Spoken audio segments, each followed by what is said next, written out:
케인 재계약 거절, 토트넘 1655억 성금 요구 미넨, 이적 협상 최신 상황. 바이에른 뮌헨이 토트넘의 해리 케인 이적료 요구액을 깎기 위한 전략을 준비 중인 것으로 알려졌다. 2023-24 시즌을 앞두고 토트넘을 떠날 가능성이 커지고 있는 케인은 뮌헨의 강한 관심을 받으며 이번 여름 이적 시장의 화제의 인물로 꼽히고 있다. 토트넘 역대 최다 득점자로 이름을 올린 케인이지만 토트넘이 지난 2022-23 시즌 8위에 그치며 유럽축구연맹, 우에파, 주관대회에 진출하지 못하면서 우승을 위해 팀을 옮길 수 있다는 전망이 등장했고, 뮌헨이 그 틈을 놓치지 않고 케인의 영입을 위한 작업에 돌입했다. 지난 시즌 아쉬웠던 리그에서의 경기력과 유럽축구연맹, 우에파, 챔피언스리그 8강 탈락을 만회하기 위해 전력 보강을 위해 열을 올리고 있는 뮌헨은 케인을 데려와서 다음 시즌부터 다시 챔피언스리그 정상을 노릴 계획이라고 알려졌다. 케인이 뮌헨 합류에 긍정적인 신호를 가운데 이적을 가로막은 가장 큰 장애물은 토트넘과의 협상이었다. 첫 번째 공식 제안인 7천만 유로, 약 1,003억 원 수준의 이적료 제안과 두 번째 제안인 8천만 유로, 약 1,146억 원도 모두 거절당했다. 최소 1억 파운드, 1,652억 원 위 제안이 들어와야 다니엘 레비 회장이 판매를 고려할 수 있다는 보도까지 등장했다. 하지만 케인을 절대 내보내지 않겠다는 의사를 밝힌 다니엘 레비 회장은 구단주의 압박에 태도를 바꿀 수밖에 없었다. 최근 케인이 재계약 거절과 함께 뮌헨 이적 의사를 밝힌 사실이 알려지며 레비 회장은 조 루이스 구단주로부터 케인을 설득할 수 없으면 이적료를 받고 팔아야 한다는 말을 들었다는 소식이 영국 현지에서 전해졌고 결국 이적료를 받고 케인을 보내는 결정을 한 것으로 보인다. 조 루이스 구단주의 개입과 함께 영국과 독일 현지에서는 토트넘이 케인의 뮌헨 이적을 허용할 것이며 1억 유로, 약 1,400억 원 수준의 이적료를 받을 것이라는 전망도 등장했다. 이런 가운데 뮌헨이 케인의 이적료를 최대한 줄이기 위해 매각을 시도 중인 센터백을 이적료와 함께 제한할 수 있다는 전망이 등장했다. 영국 매체 90MIN은 26일 한국 시간 벤자민 파바르가 케인 협상의 중요 요인이 될까? 라고 보도했다. 90MIN은 뮌헨은 케인 이적을 위해 노력 중이다. 뮌헨은 케인 영입을 위해 세 번째 제안을 할 예정이며 아마도 선수를 대가의 일부로 제한할 수도 있다. 라며 뮌헨이 토트넘에 새로운 제안을 건넬 수 있다고 밝혔다.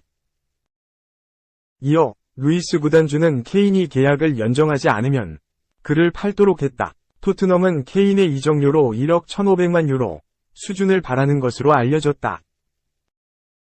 하지만 뮌헨은 그렇게 많은 돈을 지불하고 싶어하지 않는다. 라며 뮌헨은 토트넘의 요구 이적료를 모두 줄 생각은 없다고 전했다.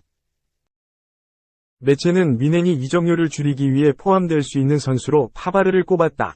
90MIN은 뮌헨은 세 번째 제안으로 토트넘을 압박하고 싶어한다. 뮌헨은 이적료 외에도 선수 포함도 고려 중이다. 그중 한 명이 파바르로 보인다.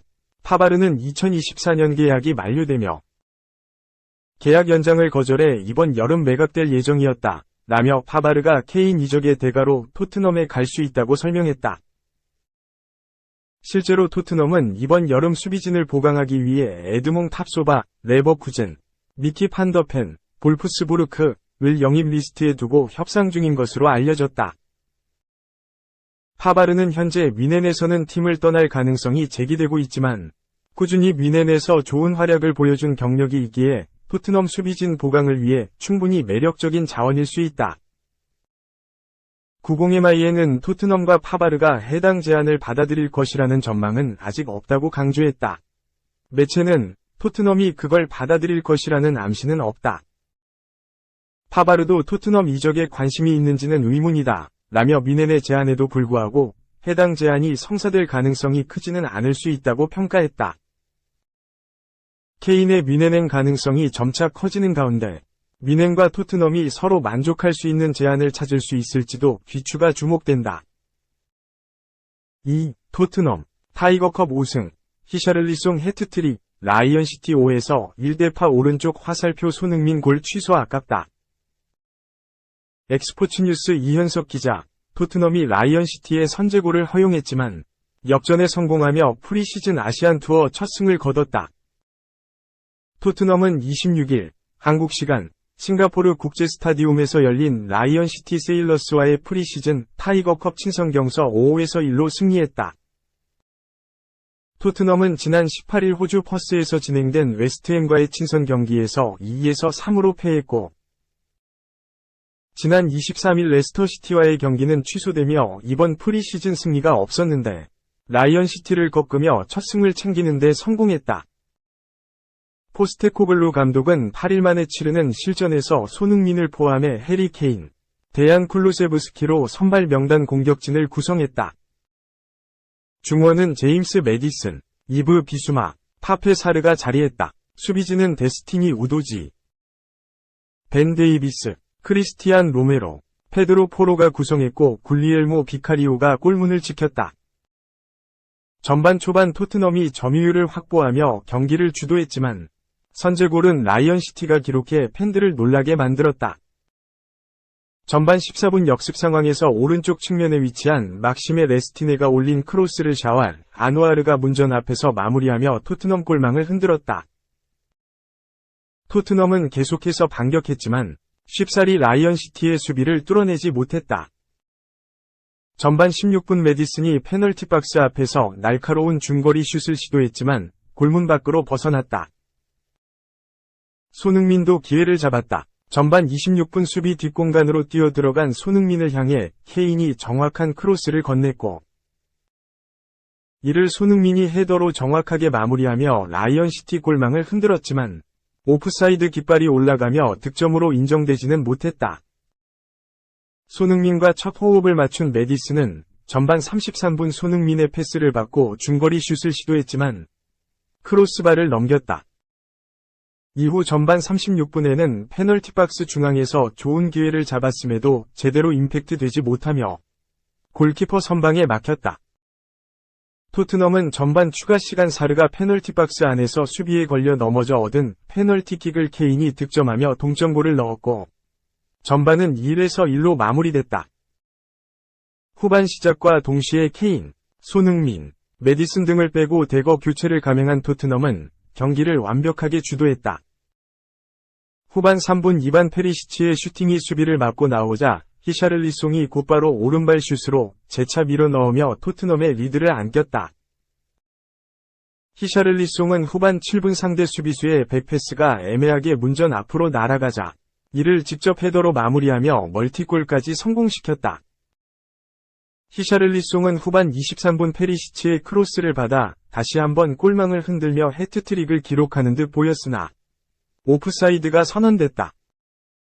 토트넘은 후반 28분 마누엘 솔로몬의 컷백 패스가 수비수를 맞고 굴절되자 이를 문전으로 쇄도하던 지오반니 로셀소가 왼발 슈팅으로 라이언시티 골문을 가르며 점수차를 3골까지 벌렸다.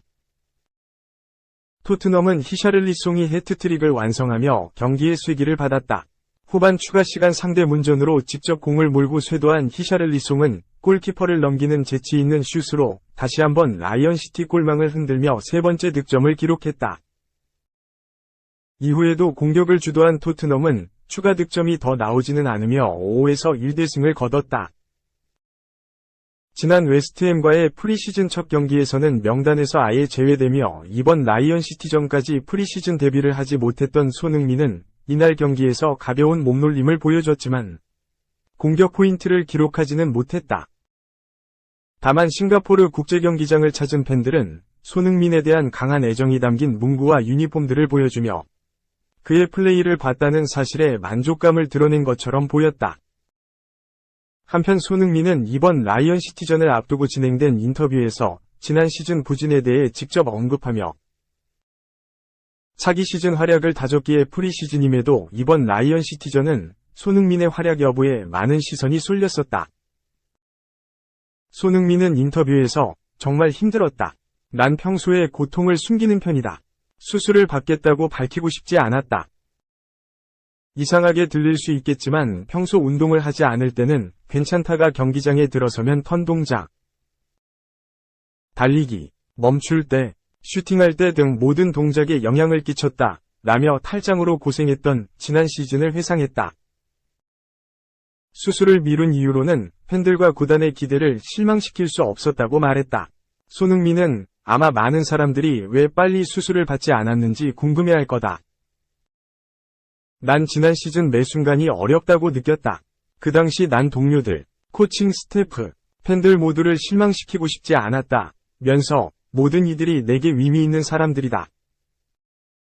좋을 때나 안 좋을 때나 고통이 있든 없든 모든 순간에 대해 책임감을 가져야 했다. 이 고통 때문에 힘든 순간, 수술로 팀을 떠나 사람들을 실망시키고 싶지 않았다고 고백했다. 현재 상태에 대해서는 지금은 매우 상쾌하다. 새로운 사람이 된 것 같다. 물리치료 전문가들과 함께 최고의 상태로 돌아오기 위해 노력하고 있다. 이제 잘 움직일 준비가 됐다. 라며 차기 시즌 최고의 몸 상태로 돌아오겠다는 의지를 다졌다. 영국 매체 디 애슬레틱도 손흥민의 인터뷰를 언급하며 그는 지난 시즌 엉망이었다고 밝혔다. 엉망이라는 표현에 동의하기는 어렵지만 완전히 건강한 손흥민은 토트넘의 2023-24 시즌 운세에 큰 영향을 미칠 수 있다. 라며 손흥민의 몸 상태가 차기 시즌 토트넘 성적에 큰 영향을 줄 수 있다고 평가했다.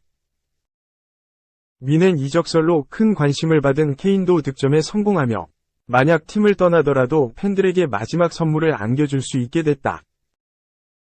케인은 재계약 거절 이후 최근 조 루이스 구단주의 결단으로 윈엔 이적 가능성이 더욱 커진 상황이다.